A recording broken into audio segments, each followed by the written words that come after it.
Leyendas en controversia. El último Shah.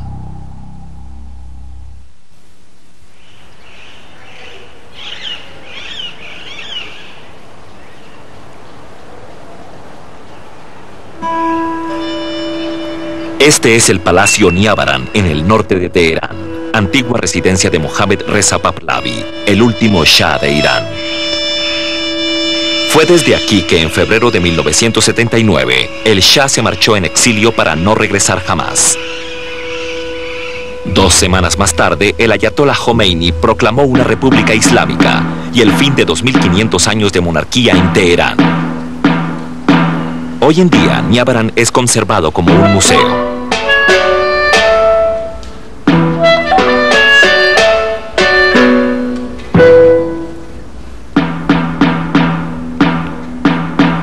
En el vestir del Shah cuelgan pesados uniformes con cintas y galones, las galas clásicas de un dictador ostentoso.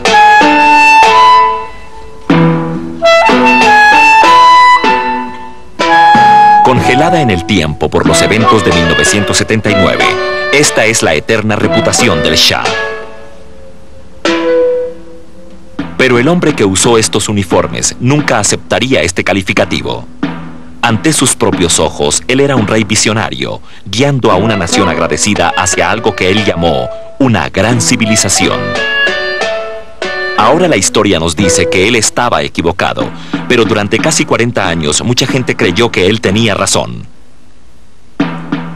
Esta es la historia de aquella creencia y de por qué Mohammad Reza Pahlavi se convirtió en el último Shah.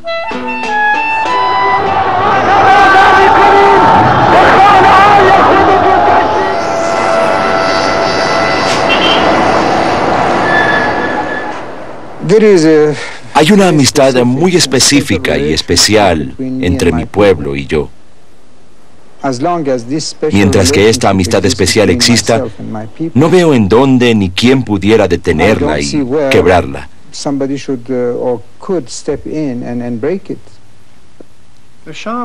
El Shah era un futurista genuino.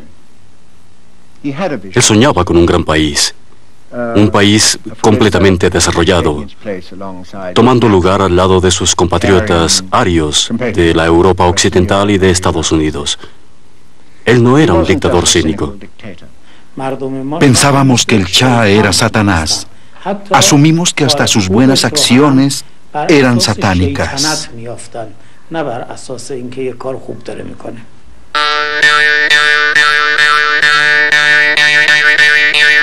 El Shah se convirtió en Shah a causa de su padre Reza Khan, el primer Shah Pahlavi. En el exterior del Palacio Blanco en Teherán se levanta una estatua inconclusa de Reza Khan. El trabajo de la estatua fue interrumpido por la revolución, pero las piernas en bronce permanecen como un monumento a un hombre que llegó de ninguna parte para fundar una dinastía.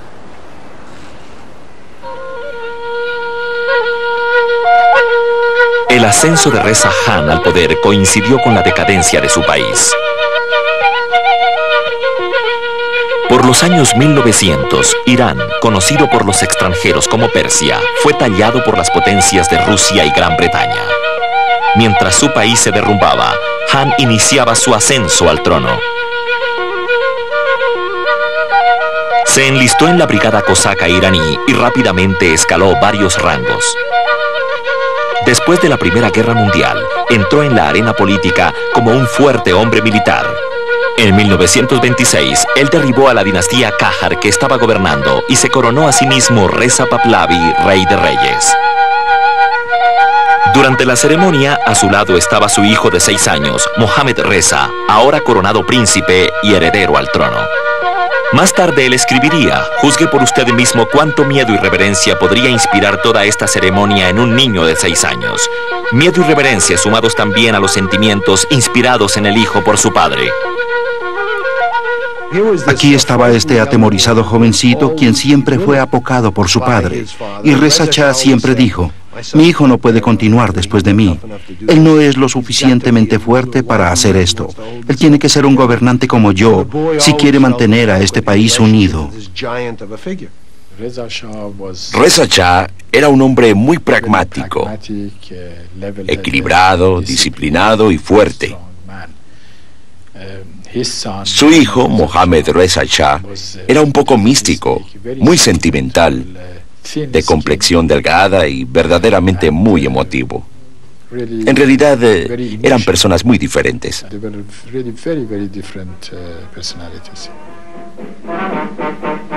Reza Shah dominó a sus conciudadanos como a su hijo. Creyendo que Irán se había quedado estancado en la Edad Media, aplicó las disciplinas de la plaza de armas para llevarlo al mundo moderno. Tomando su inspiración del occidente, construyó ferrocarriles y caminos y fundó hospitales, colegios y universidades. Al mismo tiempo, trató rudamente a sus enemigos y rivales, haciendo el nombre de Pahlavi temido y odiado en todo Irán. Sus oponentes más obstinados se encontraban entre el clérigo iraní. Irán es un país musulmán como ningún otro. Casi todos los iraníes son chiitas, una secta minoritaria del Islam. El chiaísmo es el reducto de las creencias más tradicionales. Este le da a la mentalidad iraní puritanismo, desconfianza de la autoridad y reverencia por el martirio. Pero Reza Shah no tenía tiempo para una religión. Justo cuando iba camino de la modernización, en frontal rebeldía contra la tradición, Reza Shah prohibió el chada o velo usado por las mujeres y ordenó que los hombres se afeitaran sus barbas y adoptaran el gorro de Pahlavi. Los gorros Pahlavi fueron clavados en la cabeza de la gente y los velos fueron arrancados de las mujeres, quienes no podían vivir sin ellos. Las características notables del comportamiento de Reza Shah eran el asesinato y la intimidación. Ese fue el secreto de su éxito.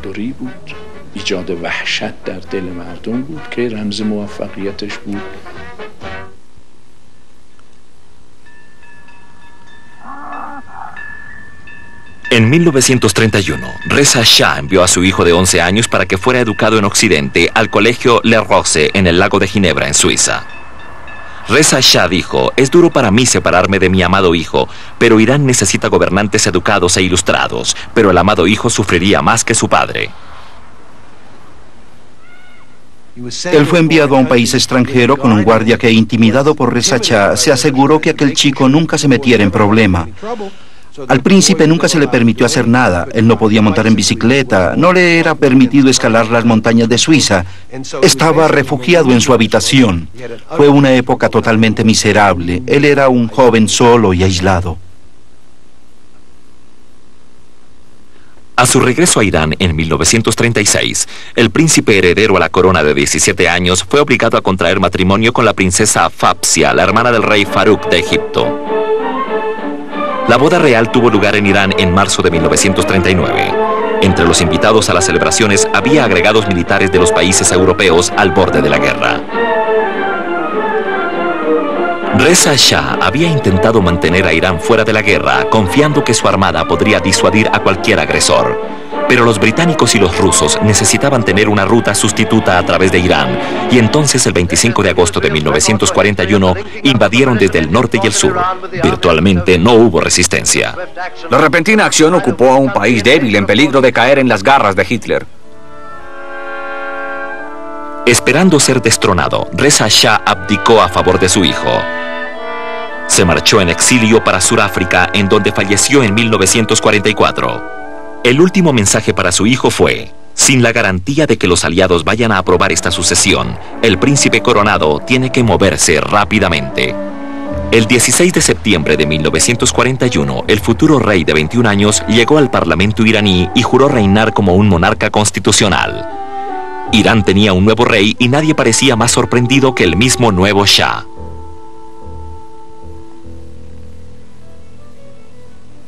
Él era como un niño que repentinamente es lanzado dentro de un mar tormentoso y pide nadar. Así que él no tuvo tiempo para pensar qué era lo que le estaba pasando. Él solo fue llevado por los acontecimientos. Después de la guerra, regresó la vida política en Irán, sofocada durante mucho tiempo por Reza Shah. Los nacionalistas se disputaban con el Partido Comunista Tudeh el control de las calles, mientras que los bloques de poder del país, los dueños de las tierras, los mercaderes públicos, los aristócratas y el clérigo proyectaban infatigablemente recobrar los privilegios que Reza Shah había usurpado. Como un monarca constitucional, el nuevo Shah pareció no tomar parte en esta poderosa contienda. Sin embargo, detrás de las escenas, estaba trabajando fuertemente para crear una poderosa base para sí mismo. Esperando movilizar el apoyo de la gran población rural iraní, comenzó a transferir acciones de las tierras de la corona a los granjeros y campesinos. Estas simples ceremonias expresaban el ideal del Shah de una monarquía, un dirigente benevolente dando y un pueblo agradecido recibiendo. En febrero de 1949, tuvo lugar un atentado contra su vida. 5 balas fueron disparadas desde corta distancia. Este escape de la muerte casi milagroso confirmó una convicción que él había sostenido desde la infancia. Una de las características dominantes del Shah era su creencia de que él estaba protegido por divinidades e inspirado por visiones. Hubo enfermedades muy graves durante su infancia y él decía que había sido salvado de cada enfermedad por una visión que se le presentaba durante la noche. Él decía que vino a la tierra a cumplir una misión divina. Esto fue una parte muy importante. La gente no lo tomaba en serio, pero él lo creía. El breve encuentro del Shah con la muerte concentró a sus colaboradores en el tema de la sucesión. A pesar del nacimiento de una pequeña hija en 1942, su matrimonio con Fapsia no prosperaba. Se divorciaron en 1948. Era necesario encontrar una nueva esposa que engendrara un heredero hombre. Soraya Esfandiari, mitad iraní, mitad bávara, fue seleccionada para el papel. Después del divorcio, el Shah estaba muy solo. Poco después, el Shah se enamoró de esta hermosa dama. Y especialmente después de la época en que ella fue a Teherán, se comprometieron. Ella se enfermó y aparentemente la primera vez que su majestad fue a visitarla tenía lágrimas que brotaban de sus ojos. Debo decir que ellos se amaban mucho y se amaban mutuamente.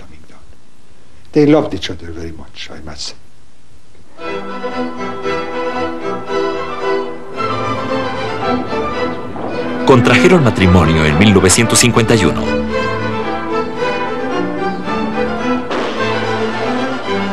Durante los años 50, el Shah continuaba gobernando como un monarca constitucional, pero estaba dándose cuenta de que el papel estaba tornándose demasiado restrictivo. Él era consciente del contraste con su padre, cuyos despojos mortales habían regresado a Irán en 1950. A lo largo de su vida, el Shah estuvo torturado por la imagen de su padre, y había grupos que habían sido excluidos del poder, aquellos que lo hubieran recordado, aquellos que hubieran ido a decirle, pero su majestad, esto es una monarquía, recuerde a su padre. Cuando su padre estaba ahí, ¿podría el precio del pan cuadriplicarse en un mes? Nunca. Primero se lanzarían a 2 panaderos en sus hornos y esta historia se acabaría. La comparación siempre estaba ahí.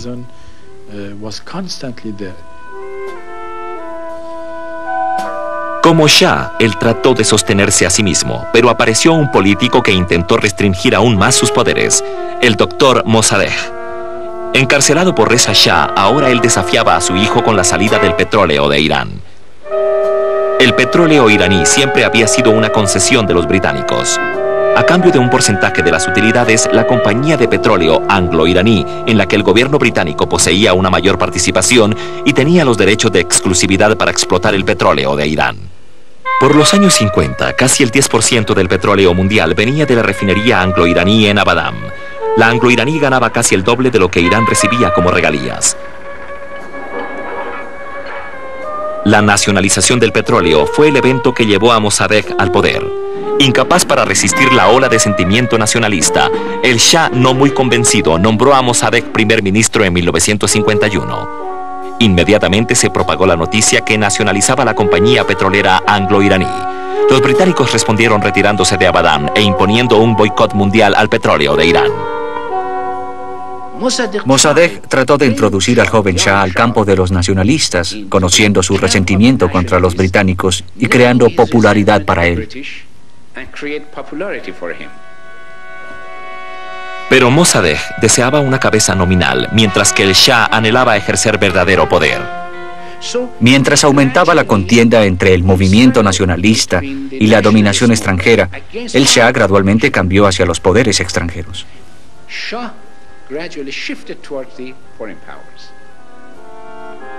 Pero el Shah no era lo suficientemente fuerte para retar directamente a Mossadegh. Cuando fue despojado de los pocos poderes que le quedaban, hasta ofreció abandonar el país. El Shah fue conocido como el monarca de la valija porque siempre estaba listo para marcharse.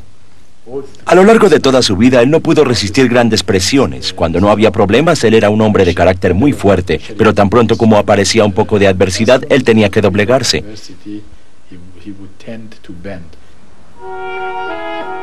Pero en Washington, el presidente Eisenhower se había convencido de que Mossadegh estaba a punto de entregar a Irán a los comunistas. Con el eficaz estímulo de los británicos, decidió jugar la carta del Shah. La CIA y el M-16 diseñaron un plan. El Shah destituiría a Mossadegh, mientras que una multitud consolidada por los británicos y los americanos se tomaría las calles para neutralizar a los defensores de Mossadegh. Pero el así llamado contragolpe fracasó. Los defensores de Mossadegh se lanzaron a las calles y los defensores del Shah se fueron bajo tierra. El Shah viajó a Roma con la reina Soraya. Parecía que había perdido todo, pero la victoria de Mossadegh fue muy corta. 2 días más tarde, los manifestantes pro-monarquía se tomaron las calles de Teherán, escoltados por unidades de la armada leales al Shah. Algunos de los manifestantes poseían dólares del servicio secreto en sus bolsillos, pero muchos eran verdaderos defensores de la monarquía. Mossadegh se marchó a esconderse, pero pronto fue capturado, juzgado y colocado bajo arresto en su casa. La estadía del Shah de Persia y de la reina Soraya en Roma no fue muy larga. Los primeros reportes de que el doctor Mossadegh había ganado la victoria fueron rápidamente contrariados, y desde el alboroto de Teherán llegó la noticia de que el golpe realista, después de todo, había sido un éxito. Para el Shah, 1953 marcó un nuevo comienzo. El contragolpe había demostrado que el Occidente estaba preparado para apoyarlo, pero ahora él también estaba convencido de que el pueblo iraní lo amaba. En un discurso a la nación dijo: «Hasta ahora yo era un rey heredero, pero ahora soy un rey elegido. Ustedes me han escogido». Pero 1953 dejó un amargo legado. El golpe militar de 1953 fue en realidad un punto decisivo, porque por primera vez en un país como Irán se trató de establecer una democracia, y fueron el Shah y sus defensores extranjeros quienes mataron la democracia en Irán. Ese fue el final de su legitimidad.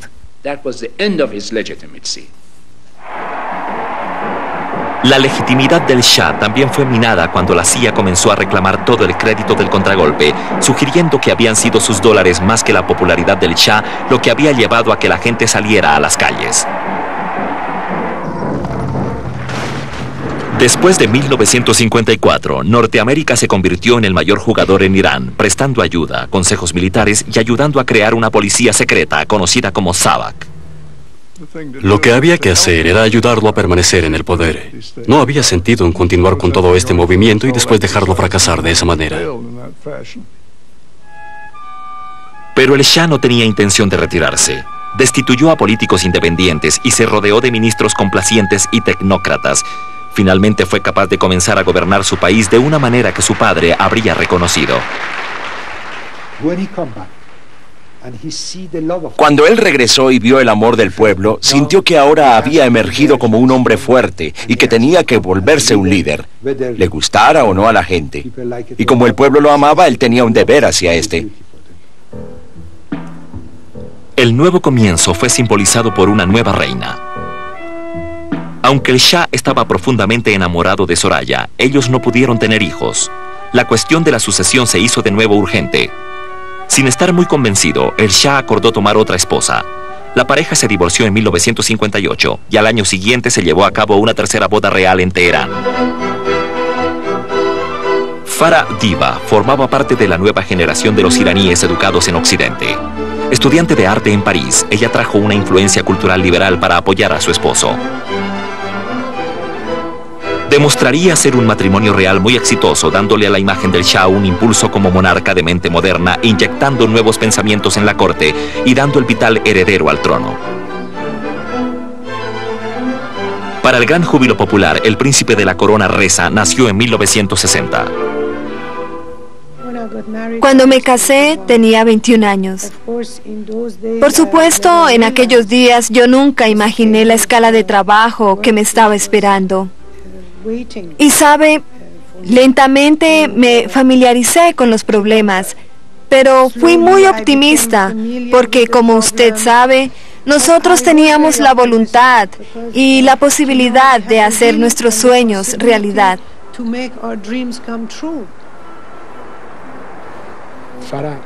Farah se convirtió en una reina muy trabajadora y estaba muy interesada en lo que hacía. Al mismo tiempo, mientras ella irradiaba la alegría de la familia real, el Shah sonreía cada vez menos.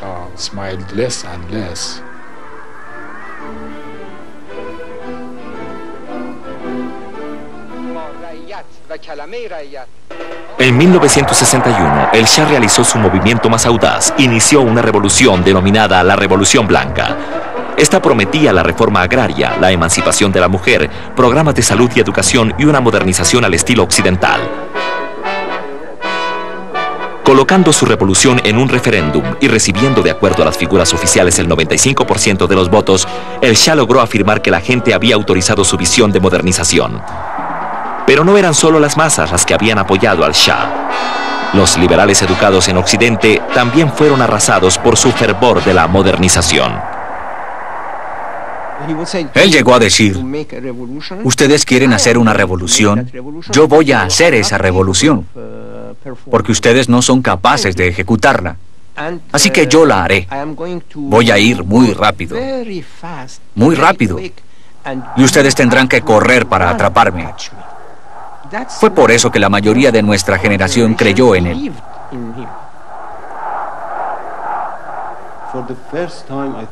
Creo que por primera vez en la historia iraní, la gente estaba esperanzada en la resolución de sus problemas.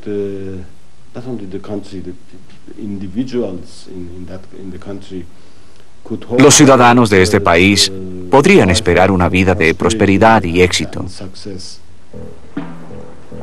Mucha gente también esperaba que la revolución pudiera suministrar lo que los movimientos nacionalistas de los 50 no habían suministrado: democracia.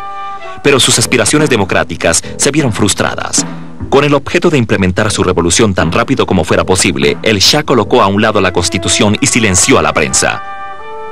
Las experiencias de 1953 lo habían convencido de que el país no estaba listo para la democracia. El Shah creía que la política era un invento diabólico de individuos ambiciosos, individuos avaros que únicamente estaban detrás de sus intereses personales.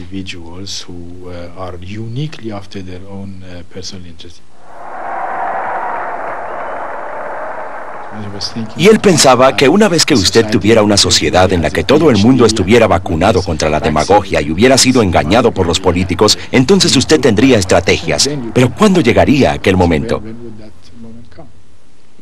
No había razón para que mi padre fuera conducido a una situación en la que él tenía que desempeñar cantidades de funciones que iban más allá de sus limitaciones constitucionales y que estaban fuera de sus manos.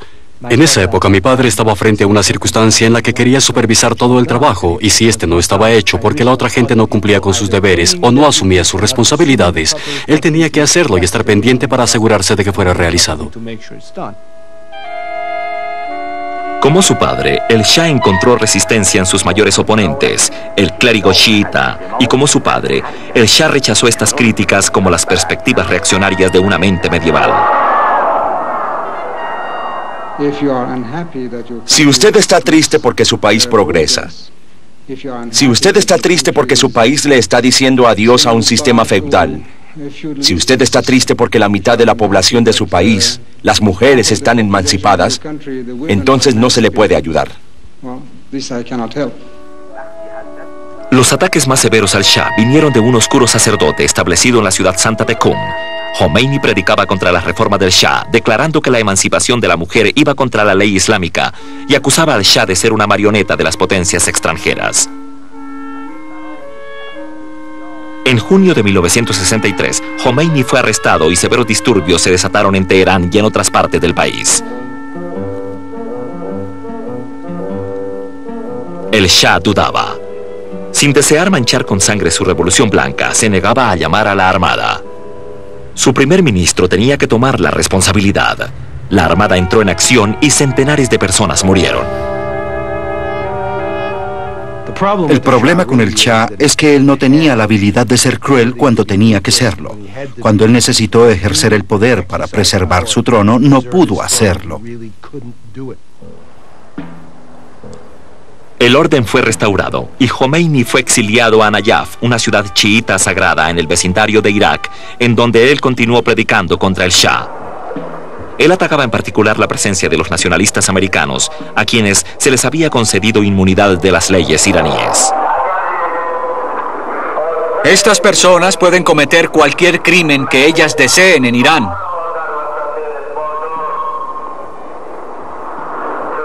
Si un cocinero americano asesina a un líder religioso en el mercado, nadie tiene derecho a condenarlo. A pesar de las críticas violentas desde Nayaf, en 1967 el Shah se sintió confiado para recibir su coronación. Él había retardado el evento por más de 25 años porque él decía que no había honor en ser coronado rey de un país pobre. A finales de los 60, Irán podía pretender ser, si no rico, por lo menos en camino de serlo con los precios del petróleo aumentando firmemente. Las promesas económicas de la Revolución Blanca parecían estar haciéndose realidad.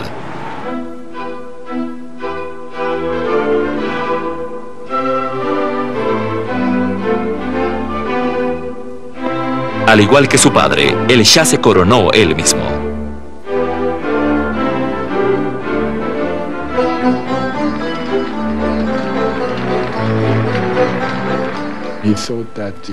Él pensó que había alcanzado la cima de su poder. Él se había convertido en el más exitoso de los reyes de Irán por muchos siglos. La economía iba muy bien, el prestigio de Irán era elevado a través de todo el mundo, así que él pensó que lo había logrado. Y esto fue en efecto el comienzo del descenso.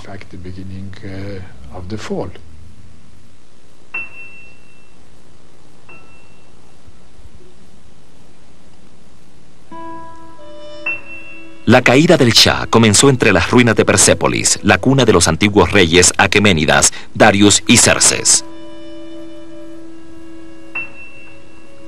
Los estudiantes iraníes cercanos al Shah le sugirieron que el 2500 aniversario del imperio aqueménidas debería estar marcado de alguna manera. La idea fue bastante acogida por el Shah.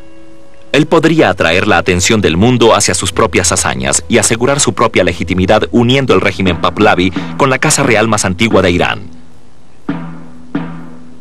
Pero más que todo, la idea atraía al lado místico del Shah. Él sintió un vínculo entre sí mismo y el primer rey aqueménida, Ciro el Grande, cuya sencilla tumba estaba en Pasargad, cerca de Persépolis. Las celebraciones comenzaron el 15 de octubre de 1971.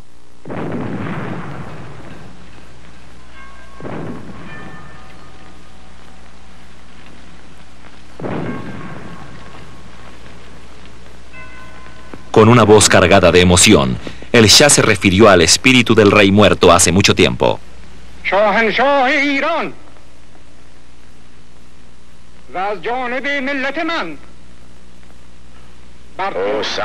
Oh Ciro, gran rey, rey de reyes, rey aqueménida, rey de la tierra de Irán. Yo, el Shah de Irán, presento mis respetos y los de mi pueblo.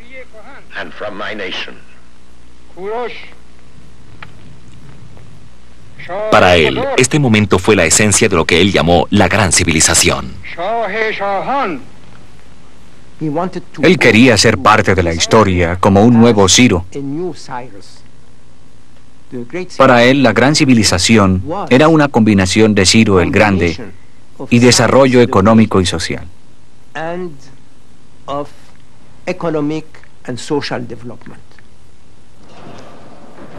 Después de haber honrado la memoria de Ciro, el Shah se reunió con 50 jefes de Estado para el evento principal.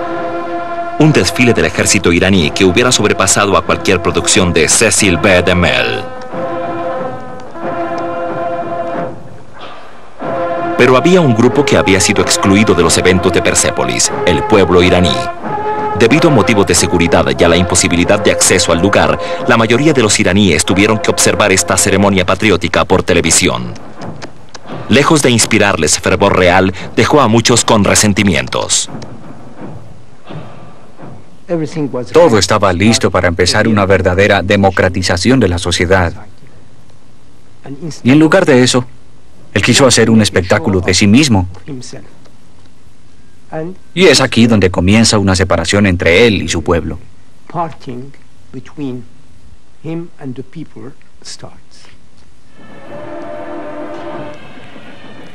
Él se sintió vinculado con Ciro, con la antigua monarquía arquémida, con la sublime historia de Irán y con sus logros culturales. Pero esto era una clase de asociación mística con la que el pueblo de Irán no estaba conectada. Ellos no sabían por qué él hacía esto.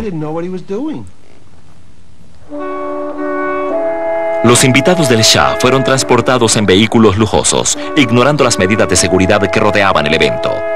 Temerosa del terrorismo o de los simples protestantes, la SAVAK había recogido miles de personas señaladas negligentemente como alborotadoras. A causa de la seguridad, a causa de que teníamos que cuidar todos los jefes de Estado y representantes del país, la seguridad arrestó cantidades de personas. Los colocaron en la prisión.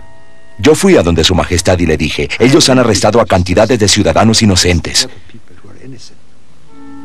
Persépolis había focalizado la atención del mundo sobre Irán, pero no en la forma como lo había esperado el Shah. Después del evento, grupos de derechos humanos se abalanzaron con listas de nombres de los prisioneros. Comenzaron a investigar y publicaron declaraciones de la detención, torturas y ejecución de prisioneros políticos en Irán. La prisión era una cosa aterradora en aquellos días. Es imposible describir su situación, su violencia, su crueldad.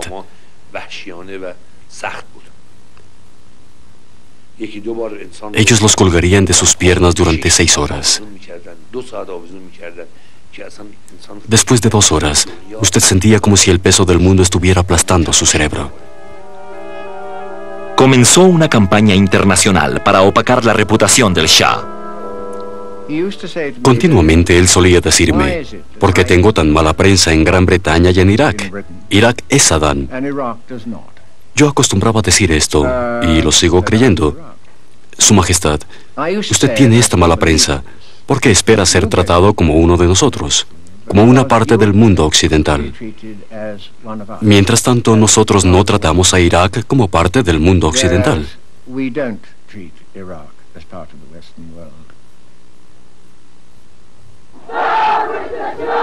El Shah fue víctima de varios ataques.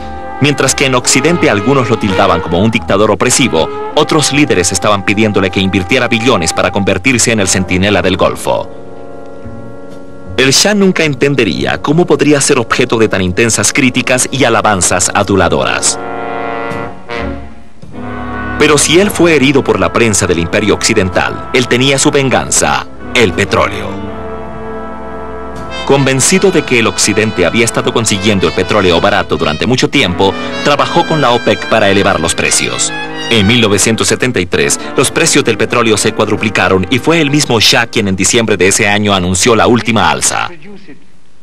El Shah empezó a ser visto como uno de los jefes atormentadores de Occidente, aparentemente obteniendo particular placer en humillar a los británicos. Si ustedes continúan con este juego, la permisividad, la indisciplina de la sociedad, ustedes van a explotar. Ustedes no trabajan lo suficiente y tratan de obtener demasiado dinero por el poco trabajo que realizan. Y esto no puede continuar. Puede continuar durante unos pocos meses, quizás por 1 o 2 años, pero no por siempre.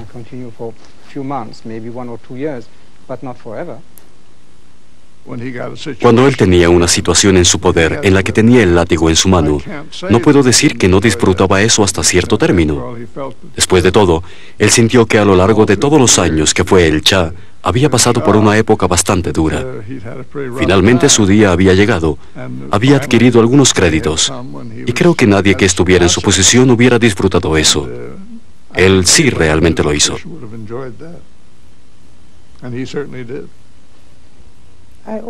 Siempre pensé que en algún punto nuestro país estaba en un estado que era demasiado bueno para ser verdad. Éramos un país con historia, con civilización, riqueza natural, riqueza humana, lo cual es muy importante. Teníamos seguridad, estabilidad, así que todo estaba resultando en Irán. Había un futuro brillante enfrente de nosotros. A mediados de los 70, el Shah tenía todos los niveladores del poder firmemente en su puño. El gobierno era un simple instrumento de su voluntad y todo el poder emanaba del trono. El Shah era el único partido para el pueblo. Él era la única fuente de poder y de patronazgo. Por supuesto que usted podría ir y obtener la supervivencia por sí mismo, pero tenía que limitar sus ambiciones si usted no estaba a favor del Shah. Para la gente de Irán, la vida política era un acertijo. Había dos partidos apodados, el partido sí y el partido sí señor. Estos dos fueron finalmente reemplazados por un solo partido conocido como el Partido del Rey. Él empujaba a la gente a estar o 100% a favor o 100% en contra. Él no nos daba la oportunidad de estar de acuerdo o en desacuerdo. Él no quería eso.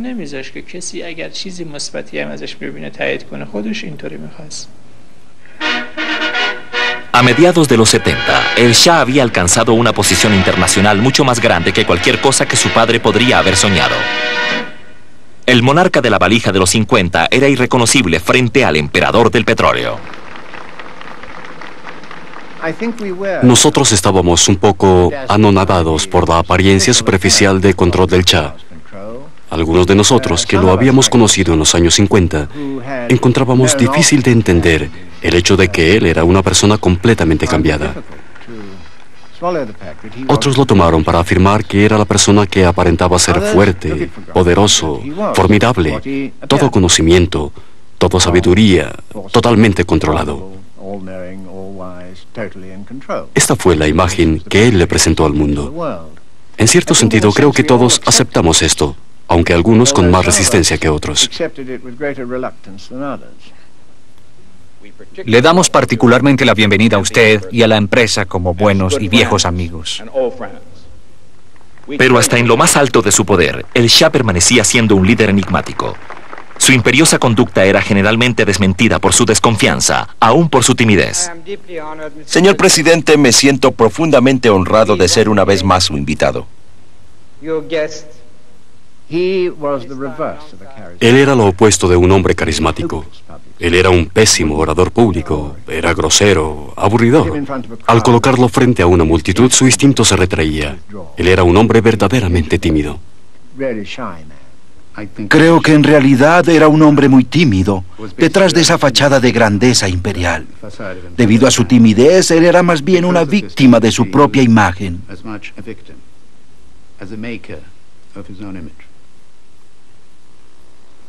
El gran secreto que estaba escondido detrás de esa fachada imperial era el hecho de que desde 1974 el Shah había estado recibiendo tratamiento para el cáncer. El Shah no admitiría que tenía cáncer mientras estuviera en el trono.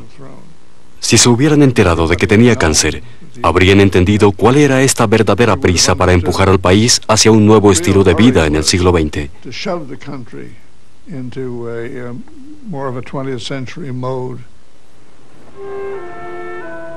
Buscando un trazo corto hacia la gran civilización, el Shah decidió utilizar todo el dinero extra del auge del petróleo directamente en la economía. Durante la noche, el plan de 5 años fue duplicado. Pero después de su audaz crecimiento, el país sencillamente no podía absorber ninguna otra inversión. Los beneficios del milagro económico de Irán habían sido siempre desigualmente repartidos, pero cuando el milagro perdió su potencia, las desigualdades masivas entre ricos y pobres fueron evidentes en todas partes. La inseguridad económica y las expectativas frustradas animaron a muchos iraníes a observar más de cerca la llamada gran civilización. Ahora que el resplandor ya no se usaba, muchos se aterrorizaron al ver en lo que se había convertido Irán. El Shah pensó que la prosperidad material que había logrado mantendría callada a la gente.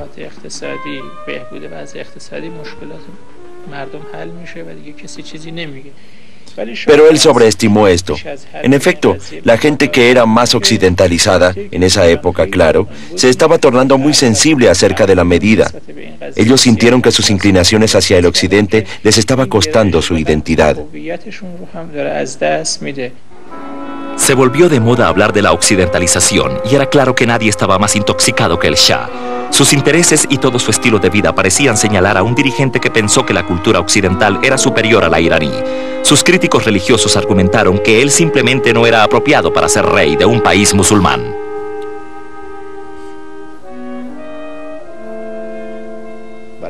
El Shah tenía el deber de proteger y de expandir el chiismo islámico. Ahora imagínese lo que sucede cuando el protector de la tradición adopta un estilo de vida en la cual cada aspecto ofende a esta cultura. La gente podía ver estas cosas. Ellos no se atrevían a hablar, pero se atrevían a pensar. Pero mientras que algunos religiosos querían regresar a la tradición, algunos iraníes, generalmente los hijos de la revolución del Shah, querían la democracia y hasta el fin de la monarquía. Cuando usted habla del Irán de ese entonces, este era un país que estaba cambiando de engranajes. Una gran parte del país con perspectivas tradicionales tenía un poco de problemas para ajustarse al rápido paso del cambio. Y por otro lado, usted tenía a los intelectuales que de hecho estaban pidiendo reformas más rápidas. Supongo que en algún momento tuvimos esa clase de crisis, no puramente política, sino una clase de crisis socioeconómica empezó a surgir en el país.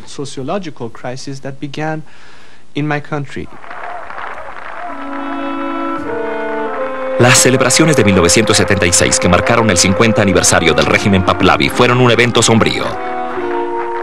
El respetuoso público reunido y bien organizado alrededor de la tumba de Reza Shah tuvo una arena vacía.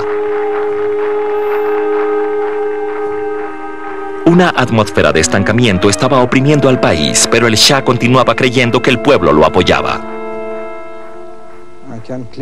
Puedo declarar que el pulso de mi pueblo lo tengo en mi mano y tengo que demostrar a los demás muchos signos de devoción mutua y que hoy en mi país existe una situación muy especial.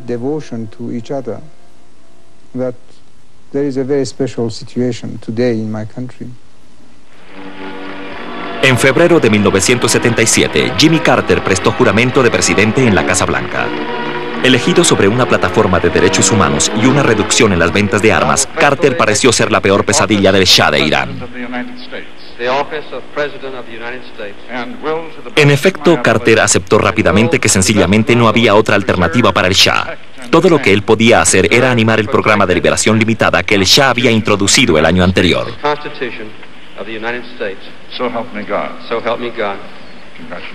Ningún lado apreciaba que esta liberación pudiera actuar como un catalizador en un país que estaba listo para una revolución.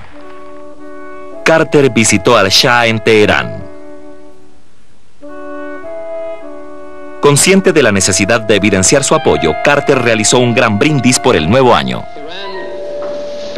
Irán, a causa del gran liderazgo del Shah, es una isla de estabilidad en una de las áreas más problemáticas del mundo.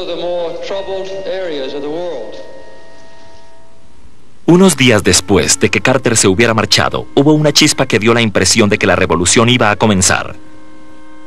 Durante 14 años, el ayatolá Khomeini había sido una espina en el camino del Shah. Sin embargo, recientemente había comenzado a proclamar la destrucción de la monarquía.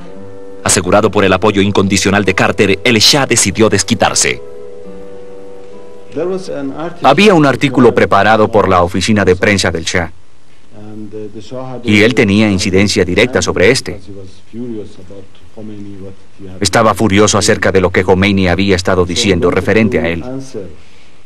Él, por su parte, quería responder, pues poseía ese hábito de contestar a cualquier insulto, a cualquier crítica, viniera de donde viniera.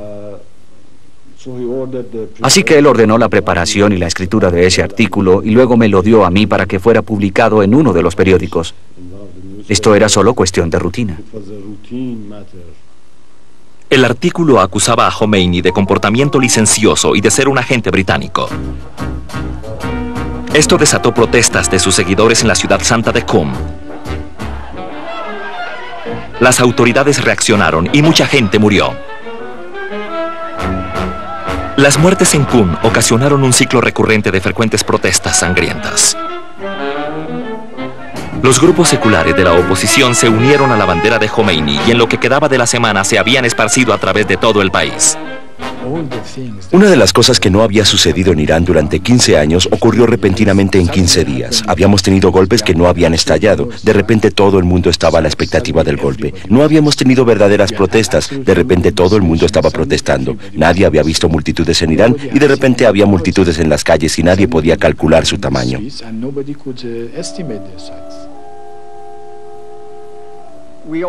Todos fallamos en predecir la revolución. Habíamos identificado las áreas de descontento y oposición, pero como entonces todas eran opuestas por una razón diferente, era muy difícil ver cómo podrían unirse y dirigir juntas.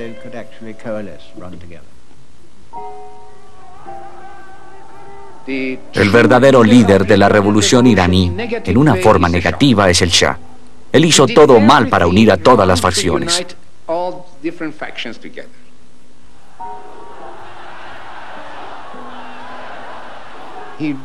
Sencillamente, él no podía creer que era tan impopular como lo había llegado a ser. No creía que no existía la revolución de los simpatizantes del Shah, que él no había creado un vínculo con el pueblo, que ellos no estaban agradecidos con él por todos los cambios que habían tenido lugar en Irán, que él realmente no era tan popular. La reacción negra estaba conduciendo al pueblo en su contra. Él habría sido más feliz si hubiera sido la Revolución Roja, si hubieran sido los comunistas, porque por lo menos él habría sentido que estaban progresando, aunque la gente que él tenía para esto fueran los mullahs o los doctores de la ley islámica.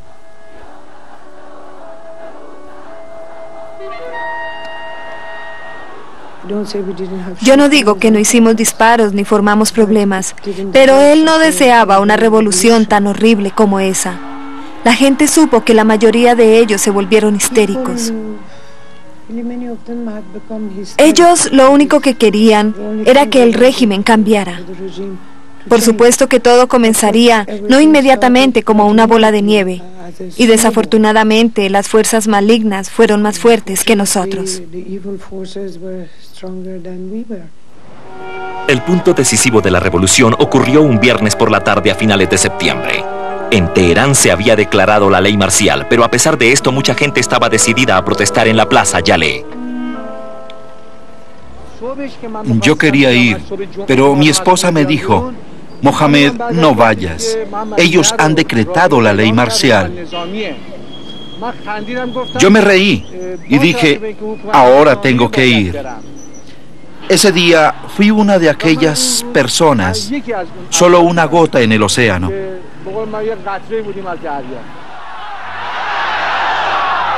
Las multitudes encontraron la ruta hacia la plaza Yale bloqueada por tropas.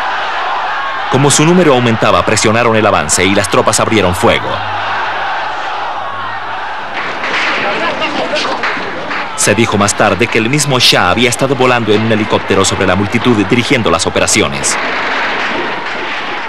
Pero las sangrientas matanzas del Viernes Negro no fueron planeadas. Este no fue un atentado a sangre fría para asesinar a un gran número de personas. Eran grupos de reclutas no entrenados que estaban disparando salvajemente a la multitud. Estaban disparando a diestra y siniestra. Nadie podrá saber nunca cuánta gente murió ese día, pero este fue un episodio absurdamente sangriento. Las autoridades dijeron que era una cantidad mínima, 20 o 30, pero yo creo que podía llegar hasta 200.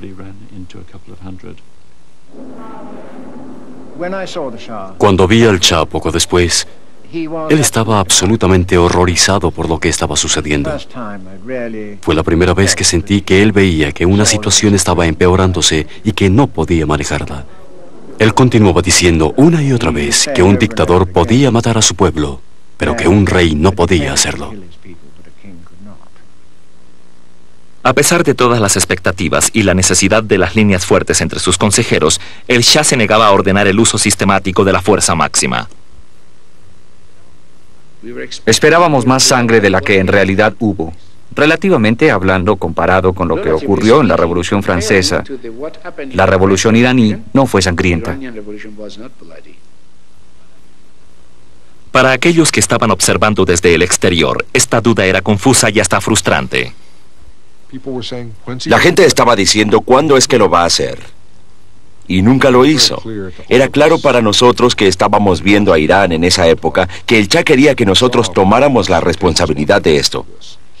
Él quería una orden clara enviada desde Washington que dijera: destruya a esa gente, mate gente si tiene que hacerlo, pero restablezca el orden y la estabilidad. Y Washington sencillamente se negaba a hacerlo. Nosotros no íbamos a ponernos en esa posición, y él así lo quería. Pero muchos creen que la duda del Shah desmentía su imagen popular de dictador cruel. Después de haber estado 20 años pensando en la modernización, una de las cosas que cambia en su mente es la pregunta sobre hechos sangrientos. El Shah no quería llegar a la historia como un dictador bélico.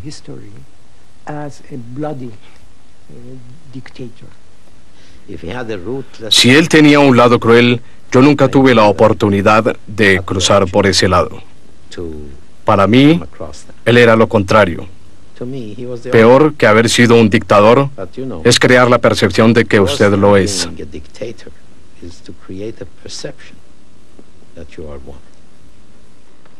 En noviembre, el Shah apeló a la nación declarando que él comprendía y hasta simpatizaba con la revolución. He escuchado su mensaje revolucionario. Yo soy el defensor de la monarquía constitucional, la cual es un regalo de Dios. Solo porque ustedes desean esto, yo tengo que aceptarlo.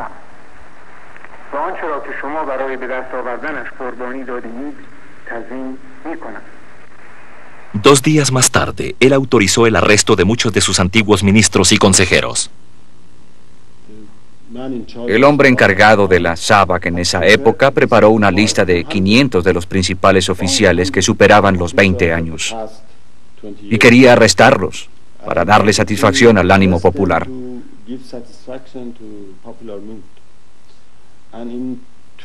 Unos 70 o 80 hombres fueron arrestados, todos grandes defensores del régimen, y varios miles fueron liberados de las prisiones, todos enemigos sangrientos del régimen. Esta fue una situación realmente perversa.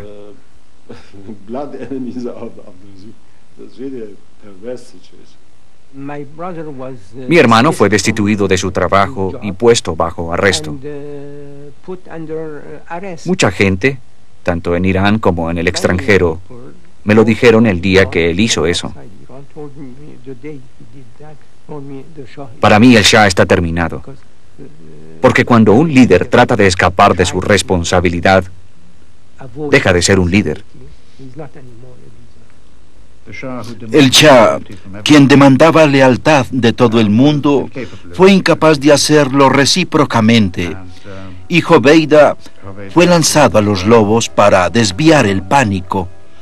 Y creo que este fue un gesto monstruoso por parte del Shah.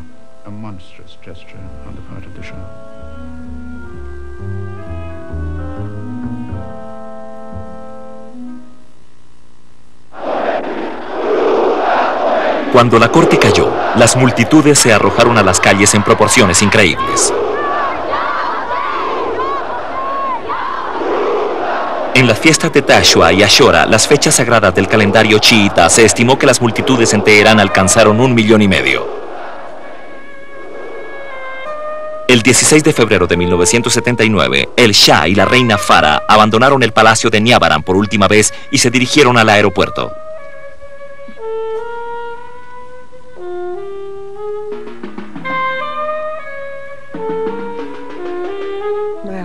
Mi esposo se marchó porque él se dio cuenta que si realmente la gente estaba muy convencida de que iban a llevar una vida mejor con otro sistema, o que un milagro religioso iba a ocurrir, no había nada que él pudiera hacer. El Shah y su esposa se han marchado. Dinero sin el Shah.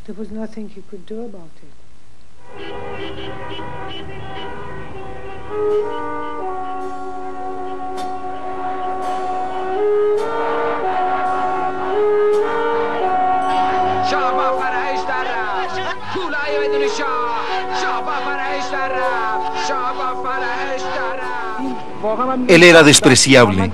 Me dio lástima en el estado tan miserable en el que estaba. Después de todo, él era una criatura de Dios. Él era despreciable porque pensó que el pueblo estaba fanfarroneando.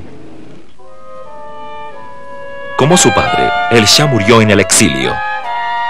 Él quería establecerse en América o en Gran Bretaña, pero sus antiguos aliados no se atrevieron a ofrecerle una casa. Él se convirtió en un nómada internacional buscando refugio, y durante todo el tiempo su cáncer empeoraba. Terminó en Panamá, en donde dio su última gran entrevista. Señor Khomeini, ¿usted cree que una persona ignorante hubiera podido idear toda esta organización tan supremamente bien planeada? Yo sé que un hombre no hubiera podido hacerlo solo, eso lo sé.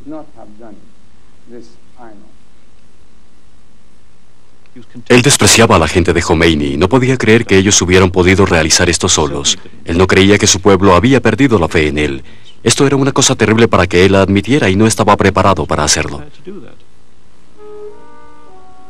Amenazado de ser extraditado a Irán, el Shah abandonó Panamá y se marchó para Egipto en marzo de 1980.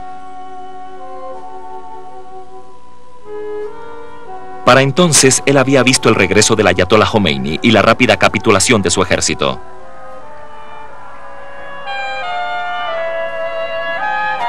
Cuando estaba en el hospital del Cairo, el mausoleo de su padre en Teherán fue demolido. Sobre las ruinas de la gran civilización del Shah, ahora se levantaba una república islámica. Él nunca se lamentaba. Era como si hubiera alcanzado un nivel de sabiduría y vida.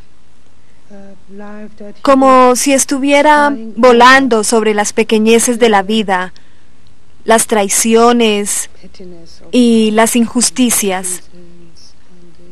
Y aunque él estaba terriblemente mal, me refiero a que su corazón estaba sangrando por lo que estaba ocurriendo en Irán. También algunas veces se cuestionaba a sí mismo por qué, pero él nunca se quejaba.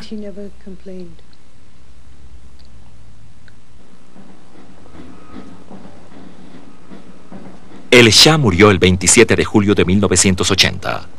El presidente Sadat le realizó un funeral de Estado, pero pocos de sus antiguos aliados asistieron. Radio Teherán anunció su muerte con las palabras: "El asesino del siglo ha muerto".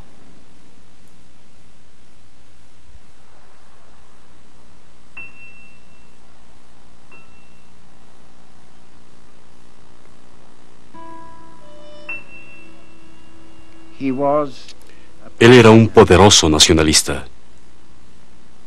A su manera era un revolucionario.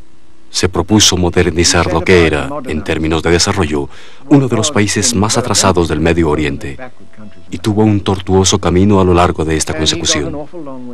Él perdió su carrera, pero una gran cantidad de lo que creó está destinada a sobrevivir.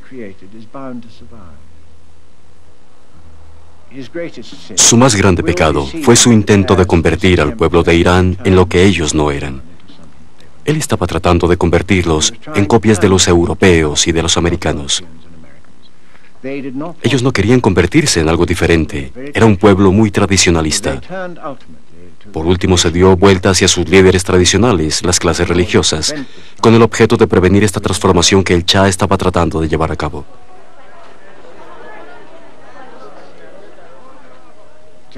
Para mí es una gran tragedia que este hombre con tan altas esperanzas y con ambiciones tan válidas para su pueblo se haya enceguecido de tal manera con lo que estaba ocurriendo en su propio país para convertirse realmente en prisionero de una personalidad que él mismo y sus psicópatas habían creado durante 25 años y que lo llevó a un final tan trágico.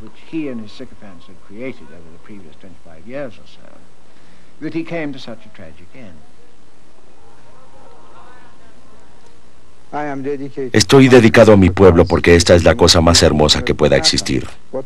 ¿Qué podría llevarme cuando me vaya a la tumba? Ni siquiera un vestido. Quizás solo un pedazo de tela blanca. Eso es todo. Así que lo que he conseguido para llevarme a la tumba conmigo es historia.